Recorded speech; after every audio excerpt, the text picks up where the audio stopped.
Saludos, soy Alfonso Salvador para 1959 Radio. Presentamos Historia de la Literatura, episodio número 29. La prosa en el reinado de Carlos V. La prosa didáctica Fray Antonio de Guevara. Como la poesía, también se renueva profundamente la prosa al llegar el Renacimiento. Cultivaron de modo eminente el genio didáctico Guevara y los hermanos Valdés. Fray Antonio de Guevara, 1480-1545, oriundo de las Asturias de Santillana, fue cortesano de los reyes católicos y después franciscano, predicador y cronista de Carlos V. Fue nombrado obispo de Guadix y por último de Mondoñedo. Su obra más importante es el libro llamado Roles del Príncipe o Libro Áureo del emperador Marco Aurelio, de temas didáctico-políticos. Es una biografía anovelada de este emperador, escrita con el fin de exponer los deberes de un príncipe cristiano. Entre las leyendas que en ella se intercala se halla el episodio de El villano de Danubio, de tanto éxito en la literatura europea posterior. La publicación del Roles del Príncipe fue un verdadero acontecimiento literario. Inmediatamente fue traducida a varios idiomas y en Inglaterra parece influyó en el artificioso estilo de Lilí, conocido con el nombre de estuísmo. Escribió también Menosprecio de corte y Alabanzas de aldea, donde pondera las ventajas de la vida del campo frente a los inconvenientes de las palaciegas, y las Epístolas familiares, 85 cartas en las que con amenidad y gracejo trata temas variadísimos. Algunas cartas son supuestas, pero otras poseen indudable valor histórico, como las que dirigió a algunos de los principales jefes comuneros. En todas sus obras, Guevara hace alarde de gran erudición, sembrándolas de citas y referencias a personajes antiguos, si bien la mayor parte de las veces esta erudición es inventada y falsa. Su fin es moralizar o divertir, y para ello sazona su prosa con la sal de una gracia socarrona y un fino humorismo. En cuanto a su estilo, Guevara peca de expresiones amaneradas y efectistas, principalmente en las cartas. Con todo, el desenfado irónico y el tono alegremente desenvuelto de sus escritos, el ingenio y el viso de verdad con que reviste su intervención, comunican a la narración enorme atractivo. Los hermanos Valdés. Alfonso de Valdés, 1490-1532. Nació en Cuenca. Muy joven siguió a la corte y fue secretario de Cartas Latinas de Carlos V, en cuyo cargo redactó importantes documentos. Amigo de Erasmo, con quien se carteó, fue en España el principal representante de las sospechosas doctrinas del holandés. Murió en Viena, en el seno de la Iglesia Católica. En sus diálogos del Lactencio y un arcediano, defendió calurosamente las políticas seguidas por el emperador con ocasión del triste episodio del saco de Roma, 1527, justificando los excesos de los soldados en aquellos luctuosos sucesos como un castigo providencial de la corrupción de la corte romana. De inspiración eramista es también el diálogo de Mercurio y Carón, sátira religiosa y política en la que las armas de varios personajes contemporáneos dialogan con el barquero Carón durante el viaje de ultratumba por las lagunas de Estija. Esta ficción puede tener su antecedente en las medievales danzas de la muerte. En ambas obras sobresale la prosa de Alfonso de Valdés como monumento clarísimo de habla castellana. Juan de Valdés, 1490-1541. Hermano gemelo de Alfonso, fue como él cortesano, humanista y amigo de Erasmo. Introdujo el protestantismo en Italia y en Nápoles. Fue cabeza de un importante y selecto grupo de matiz heterodoxo. Perseguido por la Inquisición, la Iglesia condenó su doctrina. Aparte de algunas obras religiosas de carácter herético, escribió El Diálogo de la Lengua, importantísima contribución a la defensa del castellano como lengua literaria. Es también una exposición de normas gramaticales y estilísticas, sobresaliente por su interés y buen gusto. Juan de Valdés se muestra partidario de la llaneza y sobriedad, huyendo por igual de lo vulgar y de lo afectado. Principios que resumen su fórmula: escribo como hablo. La prosa histórica. Como historiador sobresale en la primera mitad del siglo XVI Pero Mesía, 1497-1551, que sucedió a Fray Antonio de Guevara en el cargo de cronista de Carlos V. Escribió una historia del emperador Carlos V que no pudo terminar.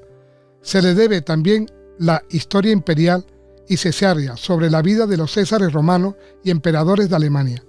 Obra suya muy curiosa es la Silva de varias lesiones, donde reunió multitud de anécdotas, narraciones, milagros, etc., que tuvo éxito extraordinario. Historiadores de India. Oviedo y Las Casas. El descubrimiento y conquista de América hizo surgir toda una literatura sobre estos hechos tan trascendentales. Se trata de obras pertenecientes bien a historiadores oficiales, bien a los mismos conquistadores, simples soldados, a veces, que querían dejar testimonio escrito de las heroicas empresas en que habían participado. El mismo Cristóbal Colón nos ha dejado cartas que refieren en un lenguaje sencillo y aún balbuciente, pero muy preciso e imparcial, algunas noticias sobre sus viajes. Gonzalo Fernández de Oviedo, 1478-1557, escribió la Historia General y Natural de las Indias. Oviedo fue soldado en Italia y en las Indias. Ya de edad avanzada se le encomendó el oficio de cronista. Falto de cultura humanística, su obra carece de plan. Con todo, es mina inagotable de noticias acerca de los más diversos aspectos naturales y humanos de las nuevas tierras, a las que describe más con asombro de etnólogo y naturalista que con la visión crítica del historiador. Fray Bartolomé de las Casas, 1474-1566, dominico y obispo de Chiapa. Trabajó infatigablemente a favor de los indios. Además de una historia general de las Indias, su celo introspectivo le movió a escribir las brevísimas Relaciones de la destrucción de las Indias, dirigida a Carlos V, en la que acusa a los españoles de toda clase de crueldades contra los indígenas, a los que presenta como poseedores de grandes virtudes naturales. Este libro es uno de los que más han contribuido a la formación y desarrollo de la famosa leyenda negra antiespañola. Sus inexactitudes, exageraciones y deformaciones de la verdad han sido demostradas por gran parte de la crítica española y extranjera. Historiadores de la conquista de México. Francisco López de Gomara, 1512-1572, capellán de la casa de Hernán Cortés. Compuso en estilo muy claro y personal la historia de las Indias y conquista de México. La figura central de su obra es Hernán Cortés, personaje que está vivo en toda su grandeza épica, pero de cuya admiración exclusiva se resiente toda la obra, pues se muestra parcial y exagerado en sus noticias. Como réplica a la parcialidad de Gomara, el soldado de Cortés, Bernardo Díez del Castillo, 1492-1581, escribió su verdadera historia de los sucesos de la conquista de la Nueva España. En estilo rudo y enérgico, pone también de relieve la parte que tomaron los otros conquistadores y soldados en la empresa de México. El mismo Hernán Cortés, 1485-1547, nos refiere sus propias hazañas en 5 cartas y relaciones, en que imita el estilo de César. La cultura humanista del conquistador, aprendidas en las aulas salmantinas, se reflejan en su prosa exacta y pulida y en el interés humano que muestra por el pueblo conquistado. Otros historiadores. La conquista del Perú tuvo también sus historiadores en Francisco de Jerez, 1504-1539, secretario de Pizarro, que escribió verdaderas relaciones de la conquista del Perú, y en Pedro Cieza de León, 1518-1560, con las Crónicas de Perú, interesante por sus descripciones geográficas y de costumbre. El jerezano Álvar Núñez Cabeza de Vaca nos relata en sus naufragios las increíbles peripecias de sus viajes por las tierras de la Florida y sur de México. La novela picaresca y el pícaro. La literatura picaresca aparece a mediados del siglo XVI, pero aún ha de pasar otro medio siglo para que este género alcance su rasgo definitivo. Las características de la novela picaresca son la narración en forma autobiográfica de la desordenada vida de un pícaro y la visión realista y satírica de los diversos tipos y clases sociales con quienes aquel se roza en la vida. El pícaro, producto típico de la sociedad española del siglo de oro, es en general de origen deshonroso y procede del hampa, aunque sin escrúpulo no es propiamente un ladrón o criminal. Su ocupación habitual es servir a otros, pero aspira de ordinario a vivir sin trabajar y acusa una ausencia total del ideales noble. Es creyente y religioso, aunque no lo bastante para que esto influya decisivamente en su conducta. Reflexiona y expone la moral más austera y estrecha, pero no la sigue. Con todo, lo que distingue realmente al pícaro español del simple vagabundo o criminal de otros ambientes es su visión realista de la sociedad, su desprecio por todo lo que el mundo suele estimar, dinero y honra principalmente, su sentido estoico de la vida y, en fin, su ingenio, astucia y alegre imprevisión, que hace su figura no poco atrayente e incluso simpática. Época de la picaresca. En la picaresca española cabe distinguir dos épocas, representadas por sendas obras, la del Lazarillo y la de Guzmán de Alfarache. El Lazarillo nos presenta un mundo optimista, ingenuo y amable. Mira con benévola comprensión las propias miserias y las ajenas, y carece de las extensas disertaciones morales que hacen de los otros pícaros originales predicadores de la virtud. Por el contrario, el panorama que nos ofrece el Guzmán de Alfarache y la picaresca del siglo XVII es la de una vida pesimista, resentida e incapaz de superarse. Con fines satíricos y moralizadores, tiende a presentar, con pinceladas crudamente realistas, una visión decadente y triste de la realidad nacional. Para ello emplea un lenguaje cada vez más alejado de la sobriedad magistral del Lazarillo, hasta llegar a los últimos extremos del retorcimiento barroco. El Lazarillo de Tormes. Autor. La primera edición conocida de esta novela data del año 1554, en que simultáneamente se publicó en Burgos, Alcalá y Amberes.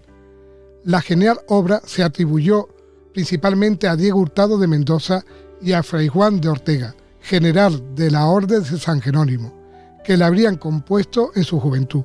Con todo, estas atribuciones y otras menos fundamentadas no han podido tener confirmación definitiva y por eso el Lazarillo se considera hoy día como autor anónimo. Lázaro, a lo largo del relato, se nos presenta simpático y más que un pícaro es la víctima de circunstancias adversas. Su buena voluntad y deseos de trabajo y mejora se estrellan de continuo con la malicia e hipocresía humana. El tiempo y la terrible lesión recibida van endureciendo su alma y despojándola de su primitiva e infantil ingenuidad. Estilo, técnica y significación del Lazarillo. Toda la narración de esta joya literaria discurre en una prosa sumamente natural y espontánea, entrecortada con monólogos vivos y rápidos. Su lenguaje es popular y castizo, matizado constantemente con rasgos de sencillez infantil e ingenioso humorismo. La crítica alaba el arte insuperable del desconocido autor del Lazarillo para describir las personas o evocar magníficamente las cosas, con técnica realista muy española, que coloca esta breve obra maestra en la línea del libro del buen amor, de la Celestina y del Quijote. Tanto el protagonista como los sucesivos amos a quienes sirve son personajes dibujados con sobrios y vigorosos trazos, que logran maravillas de caracterización psicológica, llamadas por Dámaso Alonso realismo de almas. Algunos críticos han querido ver en el Lazarillo una obra de tesis, en cuyas páginas se esconde la sátira de la sociedad religiosa contemporánea, hecha por un escritor imbuido en ideas eramistas. Otros opinan que aunque la novela es de claro contenido satírico y costumbrista, su fin, sin desechar los otros, es principalmente estético. Espero que os haya gustado. Un saludo y muchas gracias por escucharme.